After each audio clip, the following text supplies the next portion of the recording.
Good morning, everybody. Welcome to the EntraPass 840 presentation. We just launched 840 about a week ago or so, available on the website. It's been used, a lot of questions, and I'm actually very, very proud of 840. I kind of say that almost in every version, but this one is special. It's actually 2 years in the making. Yes, we just launched 8.30 a few months ago, and it's a very popular one also. But 8.40 is a 2 year project in the making for us. So we're very excited for this. It is so big that it only has two features inside it. Now you're like, wow, two features. Yeah, it's only two features, but as you guys can see, we have a new hardware and we have new security hardening measures. So you guys could all guess what this new hardware is, right? And we'll talk about that in details. And we also have new security hardening measures because the bad guys are getting smarter. So we must stay ahead of them, right? So the bad guys get smarter and smarter and do cool stuff. We gotta be out cooling them and providing them with better security for you guys. So we're very excited for that. So the cool part is that in 2015, in Montreal, we actually launched the KT-1 one-door controller. You guys can watch the video on YouTube. Very popular, and it served us for many years. And now we're proud to introduce the KT-2 controller, our two-door controller platform. Now, the cool part of all this, it's also based on the KT-1. It's the upgrade, the next evolution of the KT-1 into a two-door controller. So we're very proud, very excited about this.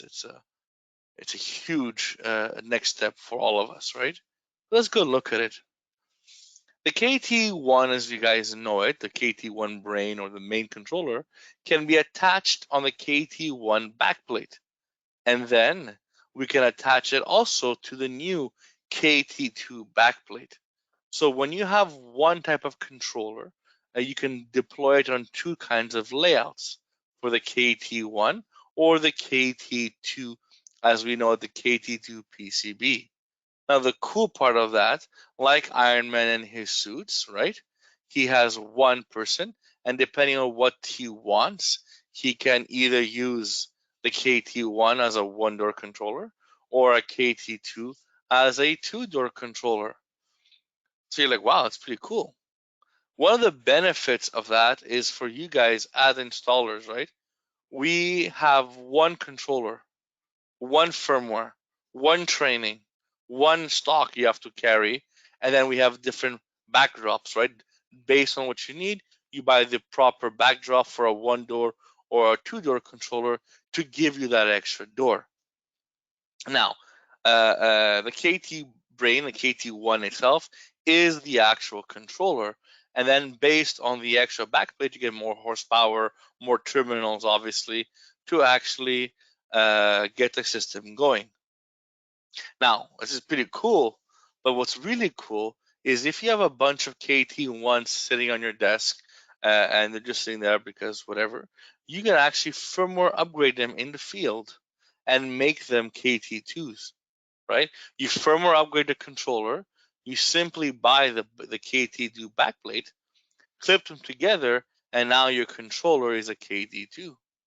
This is huge, guys. We're not telling you go throw away your KT-1s to buy KT-2s. We're telling you take the KT-1s that you're not using, upgrade them firmware-wise. It's part of the software, and this will give you the KT-2 with a proper backplate.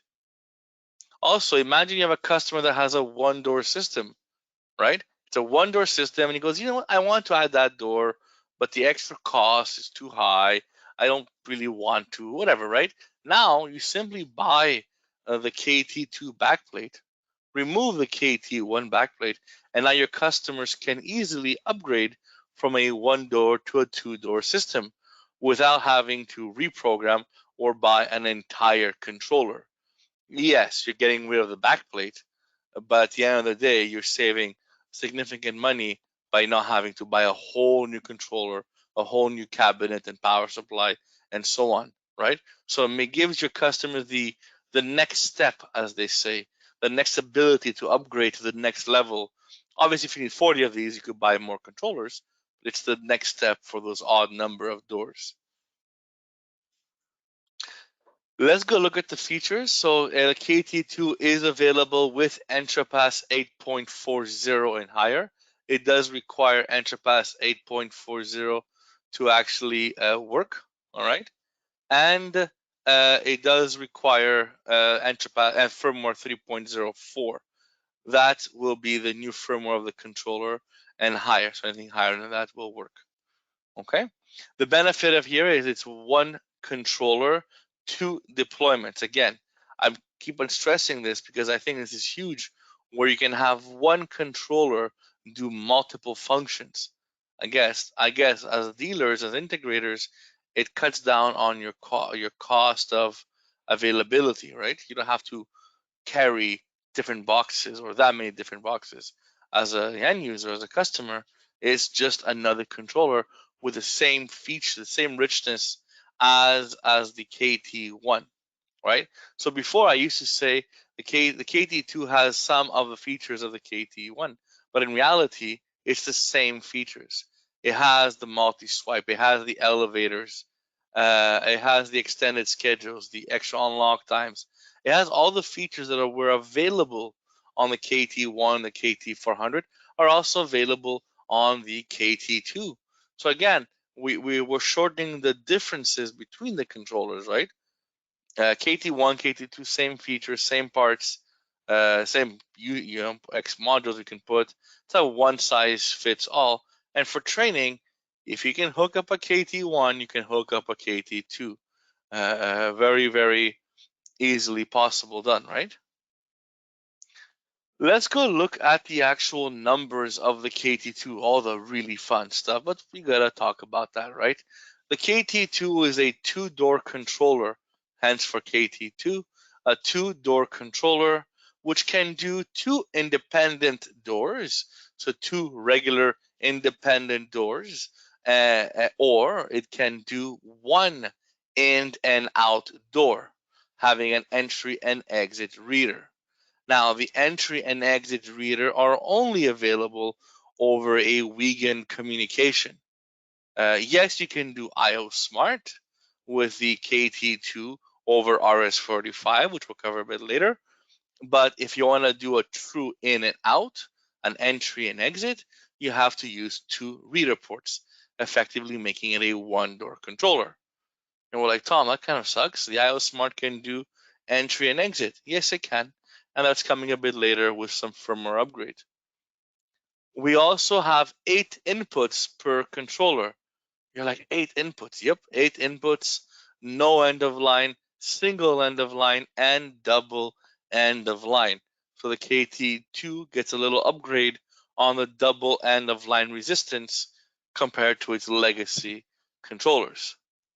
It does have two Form C dry contact relays, so you can power your sirens or manage your sirens through an external power supply of some sort, and so on, right?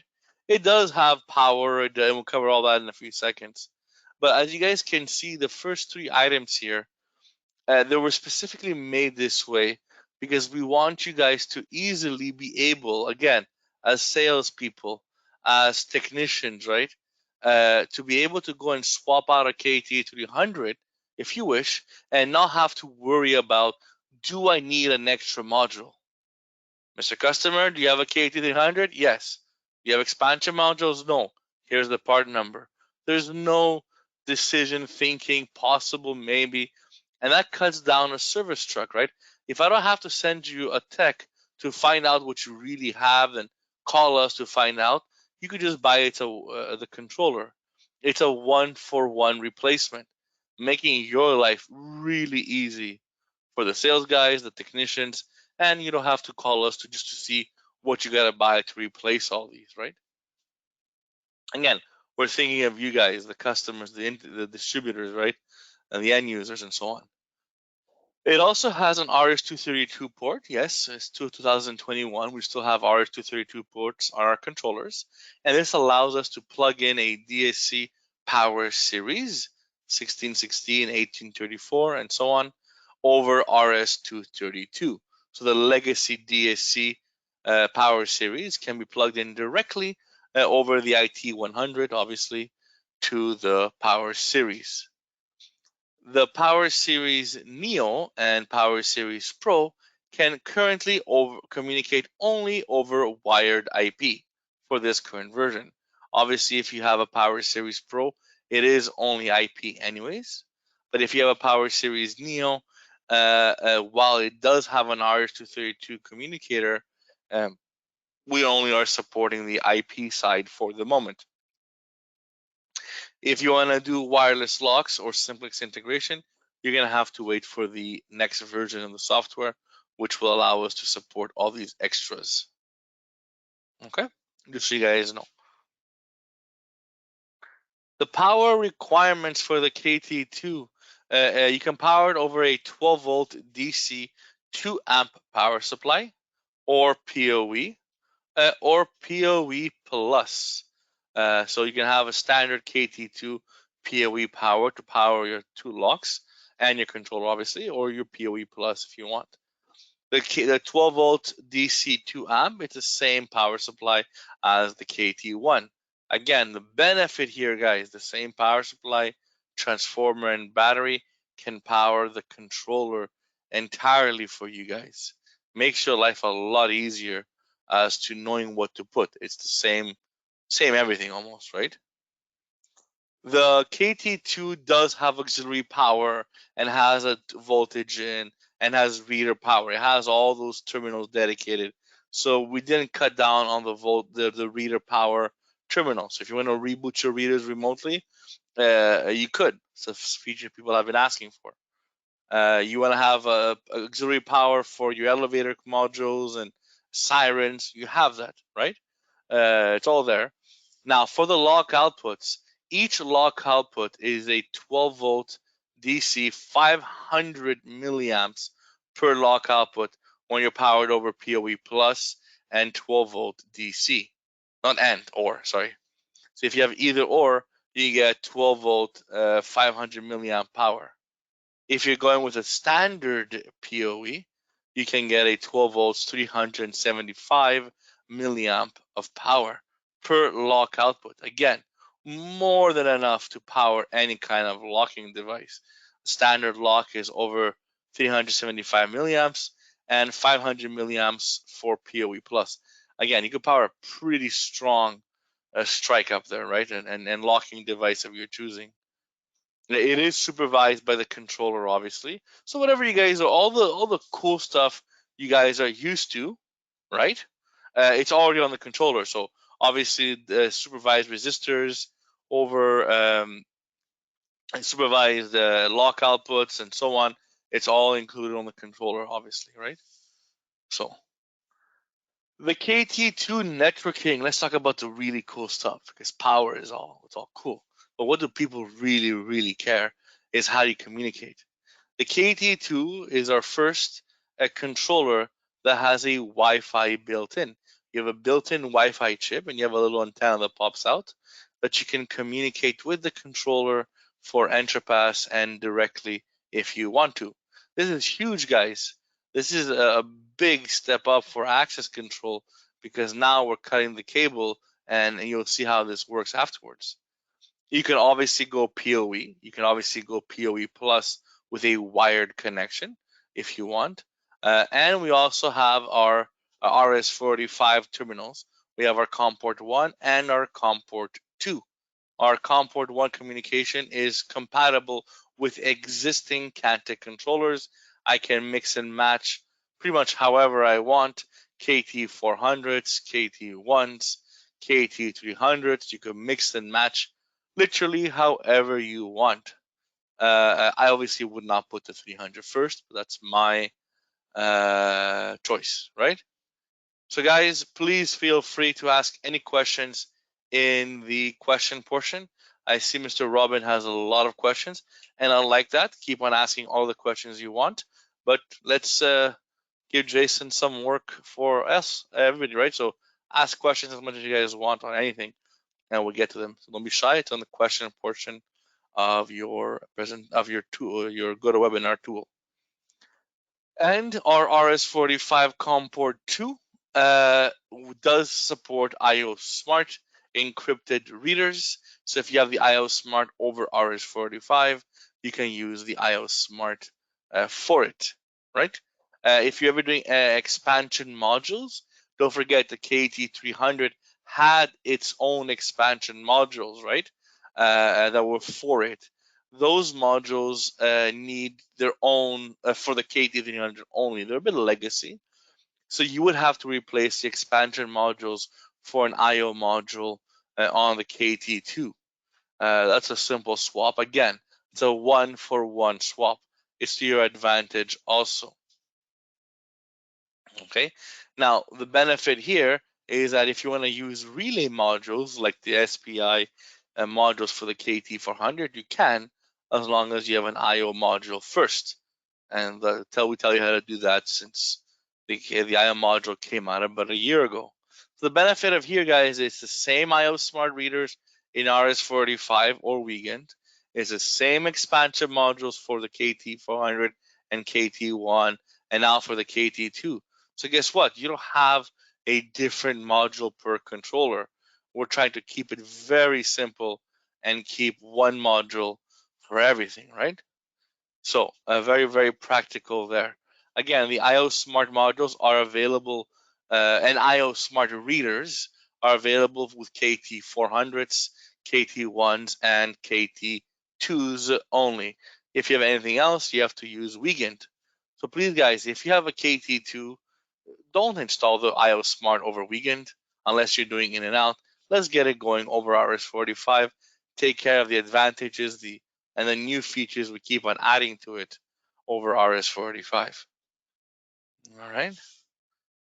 Let's talk about access points, right? The access point on the KT-2. The Wi-Fi on the KT-2 serves a dual purpose, and this is what makes it really interesting. The KT-2, when it's in a factory resetted mode, basically not connected to EntraPass ever, it actually emits a Wi-Fi signal. Now, the cool part of this is that it emits the Wi-Fi signal, so you on your very expensive iPhones or your cool Androids or computers can connect to it and configure the KT-2 Wi-Fi and the network. So no more KT finders, no more UPnP, MAC addresses, and so on. You could just simply open up the browser, right? Type in, connect to the Wi-Fi ID. This Wi-Fi ID is the one of the controller's MAC address. You'll see there's a MAC address for the controller access point, which is at the bottom here of the controller. And go to that website. It's a default website. And you can start configuring the actual controller's Wi-Fi to connect to the customer's network or to connect to a static IP address, right? So those are the two choices here. You can connect Wi-Fi out to the customer's Wi-Fi, and you can connect back over Ethernet. So you don't need to use the KT finder. Now the real cool part here is that once the configuration page is done, and the Wi-Fi actually communicates back to the customer's network, this portal, this website, this access point are completely disabled. They're no longer emitting, they're not even actually working anymore. The benefit here is that it's a true one-time use website configuration to configure the unit, and then it connects over Ethernet or on the customer's Wi-Fi.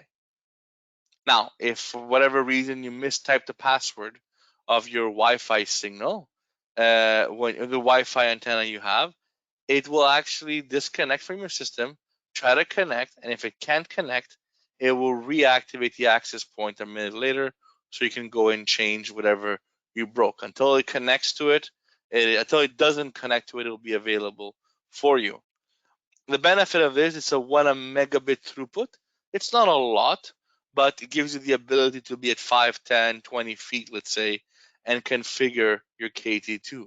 You're configuring it live at that point, right? It makes it very, very easy. Now, if you want the KT2 to be in an access point mode, you cannot have the Ethernet cable plugged in. You have to have it unplugged, so you have to have a power supply for it. The next step is, once I've configured the Wi-Fi, is to do what? Is to actually connect it to the to the customer's network. So now the Wi-Fi isn't an access point, it's a standard Wi-Fi adapter that connects directly into the customer's router, customer's Wi-Fi network. It is encrypted through the Wi-Fi standard, but it also has the standard Kantech encryption of 128-bit AES encryption. The same concept that all our controllers have of encryption over IP back to the gateway, so does the KT2. Same encryption, plus you have the Wi-Fi encryption of your web key and so on. It does support 2.4 gigahertz network, and it supports the B, N, and the Z network, which is pretty much all of them. Okay. So what's the benefit of having a Wi-Fi connection? The benefit of the Wi-Fi connection is very simple. It doesn't fit all the scenarios. You still have to maybe pull cable. You may have to go RS-485. You may have to go Wi-Fi.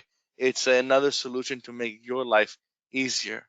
By going Wi-Fi, we're eliminating those cables that go from the network closet, right, where EntraPass resides, or the network switch reside.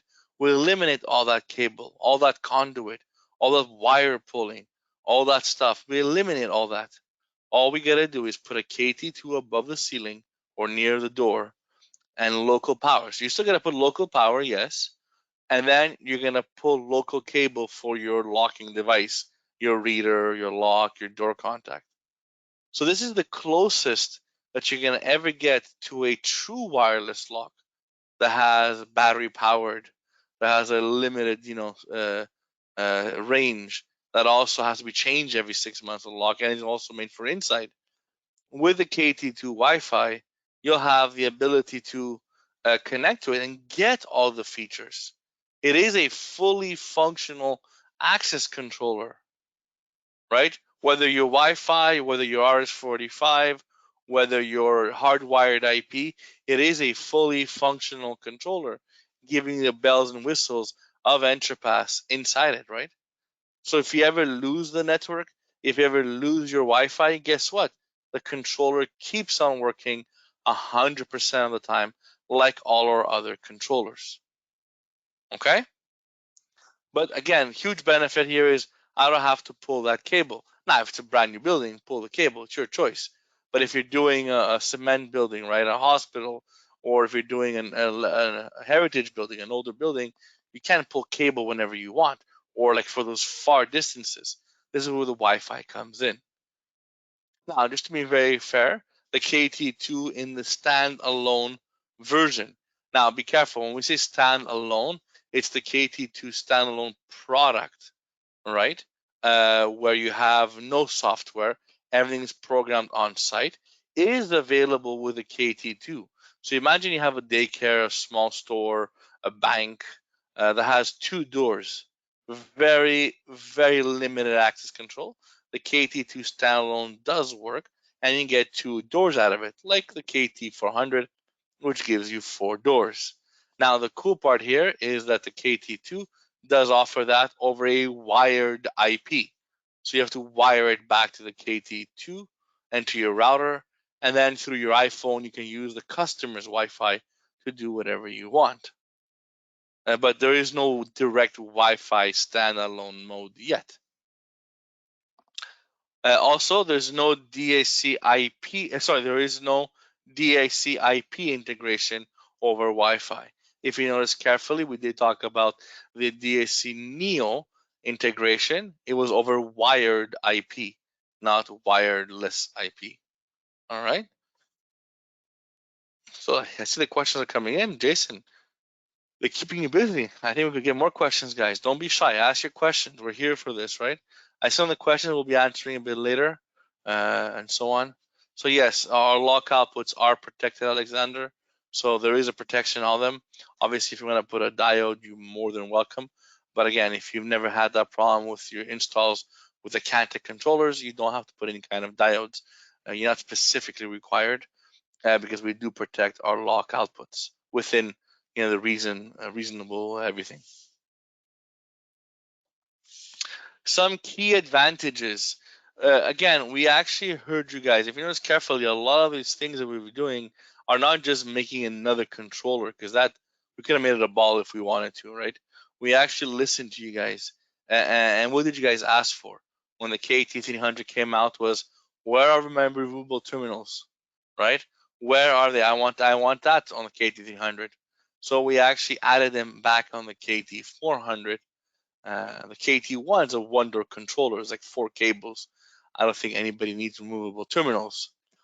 But on a KT-2 now, we have removable terminals that are back in play now. So now, installing these, you could pull out the cable, use your fancy Kantech screwdrivers, pre-pull the cables, tighten them, do whatever you have to do, and then clip on the board, right? In the very unlikely case that you have to replace a board, it's a matter of pulling the clips. They're color-coded. You clip them back in, and you're up and going in a few minutes, right? So removable terminal, I think, is something that everybody's been asking for.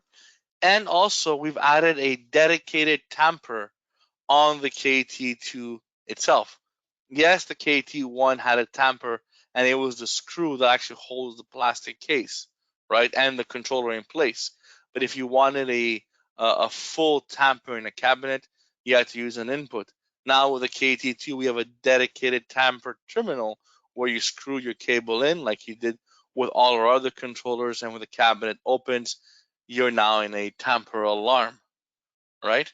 This is pretty cool now because, again, you asked for it, we definitely provided what you guys asked for. Makes our life easy for installing our systems, right? Oh, Alain has a very good question, as if he read my mind. Does the KT-2 backplate fit into a KT-1 backplate enclosure? I guess cabinet, right? So let's talk about that, because that's the next slide over. So we don't want any door to be left behind. If I have a KT-300, I simply remove the KT-300, and yes, you can put a new cabinet, and yes, you can pre-drill everything and spend 3 hours doing it. Or once you remove the KT-300, you can actually put a metallic retroactive plate in there. It goes flush on the cabinet, back of cabinet of the KT-300. You don't have to unscrew everything. Take out the controller, right? Unscrew a bit of the screw, just a bit for the cabinet a bit loose. Put the slide in metal retroactive plate in the back, and it has notches, so it slides right in, right? And then then you just screw the cables back in, right? The benefit of this is in 2 seconds, maybe 2 minutes or so, you've replaced the controller, you've put back this metal plate, and now you have a whole new plate for your existing cabinet. You don't have to remove the cabinet.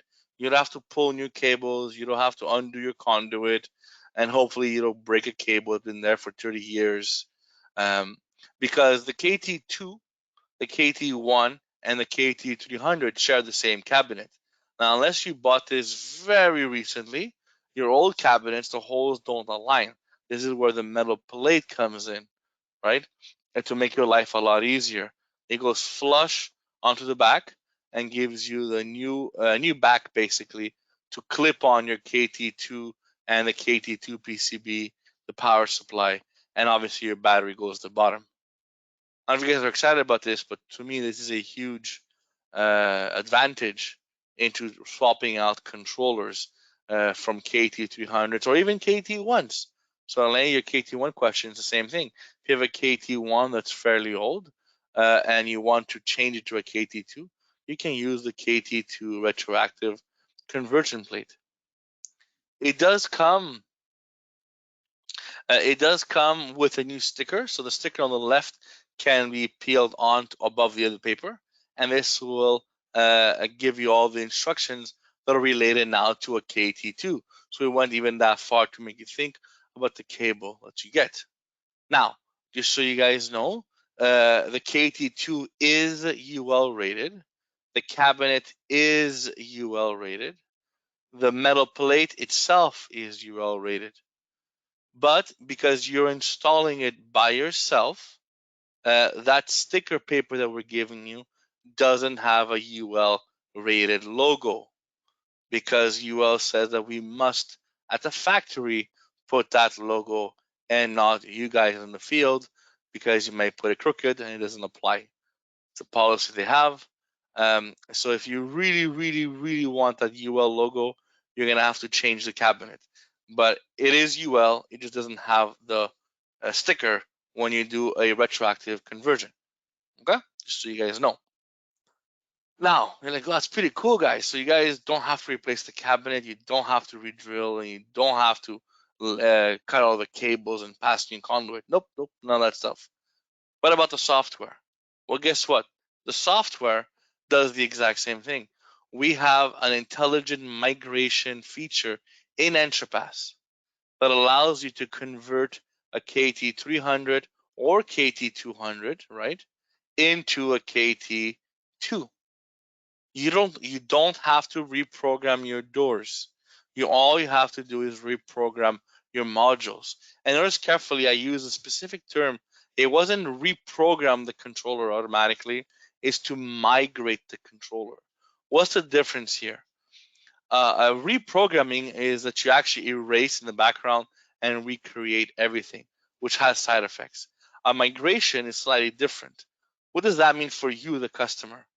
When you migrate a KT300 into a KT2, yes, it's a brand new controller, and yes, you're gonna have to rewire all your stuff, but all your access levels, all the reports, all your connected programs, if you have a Stonelock integration, if you have an Easy Lobby visitor management integration, and any other integration, none of that actually changes, because your door IDs and your door settings, none of those things actually change. We're not erasing and making a new controller. We're just changing it in the head end from a KT300 or 200 into a KT2. So your user features don't actually change whatsoever, and we don't have to actually touch them.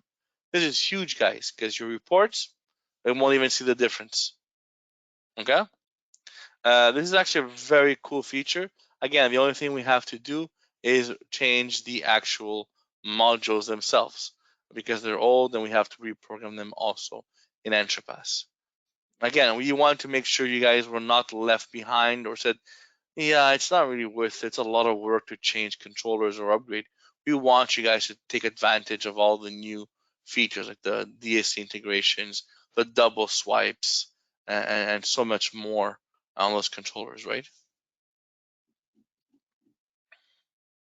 All right. As you guys know, the bad guys are getting smarter and smarter, so we have to outsmart the bad guys, right? So we have to be smarter than the smart bad guys.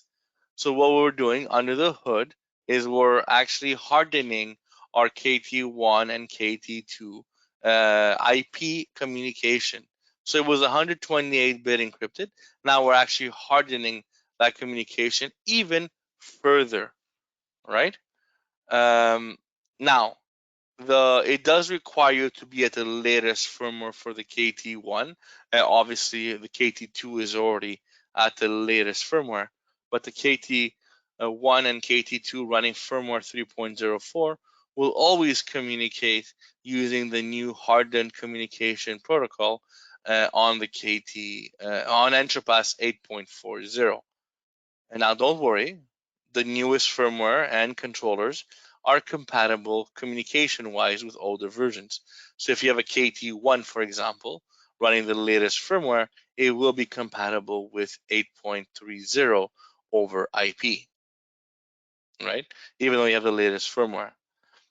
So whether you have, so when you install a brand new software, or whether you upgrade an existing system, it's going to ask you if you wish to turn off or turn on the legacy communication mode. The legacy communication mode is the same communication that we've been having for 20 plus years. If you want to turn this off, then only KT2s and obviously KT1s at the right firmware will communicate. Now, if you turn it on, that means that old communications still continue to work, then all the controllers will continue to work. The difference is the KT2s will always communicate in a hardened mode because they do support it and accept it. Now, don't worry if you made a mistake. You can obviously go and change that behavior manually if you misread the question or forgot or whatever. You can obviously go under the system parameters menu and reactivate or disable the legacy or hardened mode of the communication of the controllers. Now, for this particular version, just remember that if you have any KT400 over IP, if you have a KT1 with a lower firmware of 3.04 and higher, or a KTS or an IP link, you have to enable the legacy mode. Otherwise, the controllers will not communicate with the software. It will give you IP failure. So you have to go and activate that. It takes about a second and it's communicating, and you could turn it on and off as you wish. All right. So just so you guys know, we're just keeping up with encryption standards and more security and so on with all these settings. Now, the number one question that people have been asking them is, "Wow, this is amazing! I love my KT2. It has all the new features, the same powerful stuff as the KT300 and KT400s. Sorry, the same thing as the KT400s and KT1, but now it's a two-door controller. It actually fits very well with our overall profile. When can I buy it? When can I get this cool KT2? Don't forget that the KT2 does require EntraPass 8.40, so you have to upgrade the customers to 8.40. But yes, when can we get this controller? Well, it is available now across all your distributor partners, so all your distributors should have access to it and be able to sell it to you guys if you guys want. All right, so it is available publicly to everybody. All right. So thank you very much for attending the presentation.